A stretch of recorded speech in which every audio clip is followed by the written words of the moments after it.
पदको लोभी भयो अब कुलमान दाई पनि। अब रवि र बालेनले चाहिँ जे भन्यो त्यो चाहिँ सबै साँचो हो नि, अरू सबैले भनेकै झुटो हो नि। अब कुलमान दाई चाहिँ खुल्ला मञ्चमा आएर चाहिँ हामीले त साधारण सदस्य भयो नि हुन्छ भनेर चाहिँ भनेका थियौँ। हामीले केही पनि त्यस्तो ठुलो पद या केही पनि मागेका थिएनौँ, तर उहाँहरूलाई नै हामी धेर भएर हामीलाई चाहिँ अब चाहिँदैन, उनीहरू एक्लै चाहिँ अगाडि बढ्न सक्छु जस्तो भएर चाहिँ जानुभयो। उहाँलाई धन्यवाद भन्नु भइरहेछ। त्यो कुरा चाहिँ उहाँ कसैलाई पनि वास्ता छैन होइन। कुलमान दाईले चाहिँ अब अलिकति उनीहरूबाट चाहिँ अलिकति केही कुरा नमिलेर अलिकति छुट्टिने बित्तिकै अब कुलमान दाई चाहिँ देशद्रोही भए अनि त्यो दुईजना चाहिँ एकदम सधैँ भए। रवि र बालेन चाहिँ एकदम सधैँ उनीहरूको नि होला नि त केही। अब बालेन दाईले अब हुन्छ नि अब आफ्नो नाक जोगाउनु भयो भने अब जेएनजीहरूले यत्रो बालेनले यो गर त्यो गर भनिरहेको थियो, उहाँले प्रधानमन्त्री पद पाउनु भयो, उहाँ त्यही भएर त्यहाँ बस्नुभयो।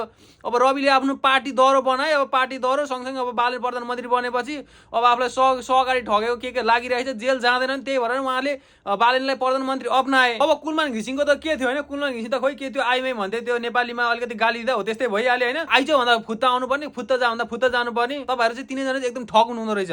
अब नभए चाहिँ किन भन्दा चाहिँ होइन, अब यस्तो मेलमिलाप चाहिँ अब गरेको छौरे भनेर हामीले बाहिर सुन्दा चाहिँ हामीलाई चाहिँ लागि थियो कि अब रवि दाइले चाहिँ अब देशको लागि यो गर्छु, अब बालेन दाइले चाहिँ देशको लागि यसरी अगाडि बढ्छु र कुलमान दाइले चाहिँ देशको लागि यसरी अगाडि बढ्छु, त्यही कुरा सम्झौता भएको होला भनेको। उनीहरू चाहिँ आफ्नोकै हाम्रो पार्टी चाहिँ कसरी दह्रो बनाउने, हाम्रो पार्टीको मान्छेलाई के पद दिने, मलाई के पद दिने, मलाई चाहिँ कहाँ राख्ने, मलाई कहिलेसम्म राख्ने, त्यस्तो कुरा सम्झौता गरेर बसेको रहेछ। नमिलेर चाहिँ सबैजना तोडेको रे। अनि विशेष गरी सबै त्यो कुराहरूको त्यो जे त्यो आरोपहरू छ त आरोपहरू चाहिँ सबै कुलमानको टाउका खनाइदिएको रहेछ।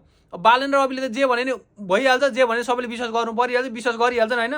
कति सजिलो क्या भन्ने कुरा त हो नि, आरोप लगाइदिनु त हो नि, जे भन्दै नि भने होइन। अब जसको फेसबुकमा धेरै लाइक आउँछ, जसको भाषणमा अलिकति पावर छ, जसको भाषण अलिकति सुनिदिन्छ नि, त्यही मान्छे ठुलो भइगयो।